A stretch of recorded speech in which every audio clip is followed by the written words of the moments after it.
अलैकुम। सरदार जी लंदन में। सरदार जी 10 जमात पास थे और सारे गांव में सबसे ज़्यादा पढ़े लिखे थे। एक दिन दिमाग में समाई लंदन सैर करने जानी है। चुनाचा वीज़ा लेकर सरदारनी के साथ लंदन पहुँचे और एक होटल में क़याम किया।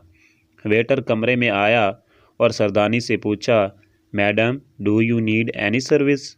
सरदारनी ने सरदार से कहा, इसे जवाब दें और चाय मंगवाएं। Sardar ji, most respectfully I beg to say that I am ill, I can not come to school, therefore kindly grant me tea for today.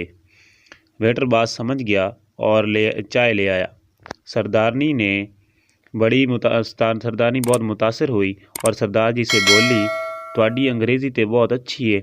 सरदार जी मूँछों का ताव देकर, अजे तू मेरी पानी वास्ते तरसती करो नहीं सुनी।